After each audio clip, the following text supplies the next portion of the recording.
take this class because who doesn't want to ride a Harley? I want that sense of freedom, you know, that power. I'm taking this adventure. I'm doing it.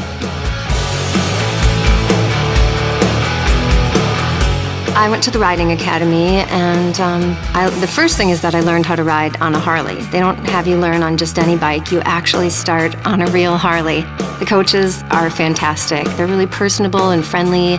They really put my mind at ease and made it easy, took me through it step by step, and they really gave me the confidence and power that I needed to be able to get on my own Harley and take off. It's one of those things you think about, why didn't I do this before? I mean, I've always dreamt about riding a Harley, and now I did it. I accomplished something that a lot of people think about doing, they dream about doing, but they never do. And that's the big rewarding part for me. It's done, and I can ride now.